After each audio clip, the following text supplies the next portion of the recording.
ველი ქართველი კინოპროდიუსერის გერმანე გოგიტიძის მონოგრაფიის სახელწოდებით ქართული კინოს წარსულიდან წარდგინებას საქართველოს კულტურისა და ძეგლთა დაცვის სამინისტრო მომასპინძლა.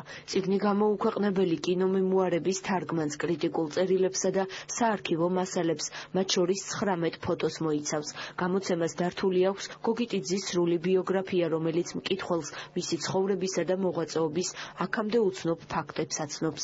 აქვე უნდა აღინიშნოს, რომ ცნობილი ქართველი კინოპროდიუსერის თაოსნობით 1916-18 წლებში ალექსანდრე წოწუნავამ პირველი ქართული მხატვრული ფილმი ქრისტინე გადაიღო. მონოგრაფიული წიგნი გამომცემლობა საგამ კულტურისა და ძეგლთა დაცვის სამინისტროს მხარდაჭერით გამოსცა. ეს წიგნი ფასეული და მნიშვნელოვანია იმით, რომ იგი ეძღვნება გერმანე გოგიტიძეს. გერმანე გოგიტიძე გახლავთ პიროვნება, რომელიც ქართული კინოს წარმოების სათავეებთან იდგა.